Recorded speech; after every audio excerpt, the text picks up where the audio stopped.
Nous allons voir comment configurer les bibliothèques d'éléments dans CP-Connect. Pour ce faire, dans l'interface générale du logiciel, nous cliquons sur l'option Bibliothèque de la barre d'outils supérieure. Dans la fenêtre surgissante se trouvent les bibliothèques d'éléments dans la section du même nom.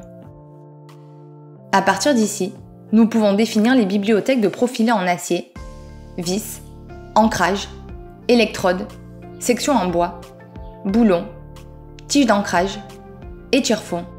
À titre d'exemple, voyons comment éditer la bibliothèque des profilés en acier. En cliquant sur l'option, nous accédons à une fenêtre où sont affichées les séries de profilés en acier. Tout d'abord, nous choisissons le type de profilé. Si nous sélectionnons laminé, nous accédons au tableau de profilé double T, U simple et cornière, tandis que depuis creux, nous accédons aux bibliothèques de profilés creux rectangulaires. En haut du tableau, le logiciel dispose d'outils pour ajouter, éditer, copier, effacer ou déplacer des éléments dans la liste. Nous pouvons aussi importer et exporter les informations des éléments sélectionnés vers un fichier sur disque. L'option la plus à droite nous permet de réaliser l'importation de séries de profilés prédéfinis provenant de différents répertoires de fabricants et de normes.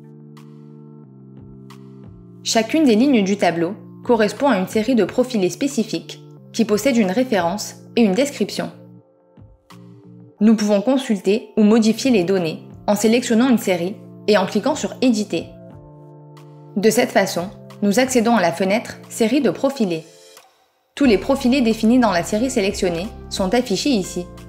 Là encore, nous pouvons ajouter, éditer, copier, effacer ou déplacer des profilés dans la liste à l'aide des outils situés en haut, ainsi que réaliser l'importation de séries de profilés prédéfinis, importer et exporter les informations de la série sélectionnée dans un fichier sur disque, en utilisant les options de la colonne de droite. En ajoutant ou en éditant un profilé dans le tableau, la fenêtre Profilé s'affiche. Ici, nous pouvons entrer sa référence, ainsi que les paramètres géométriques qui la définissent, tels que largeur de la semelle, épaisseur d'aile, épaisseur totale, épaisseur d'âme, inclinaison des ailes, rayon de congé entre aile et âme, et rayon de congé de l'aile. Pour confirmer les valeurs saisies, nous cliquons sur Accepter. Une fois les profilés de la série définis, nous acceptons pour revenir à la fenêtre Bibliothèque.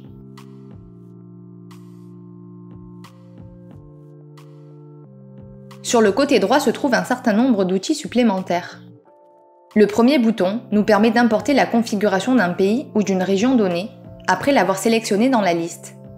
En cliquant sur Accepter, les bibliothèques de tous les matériaux et éléments sont automatiquement générées, remplaçant les données précédemment saisies.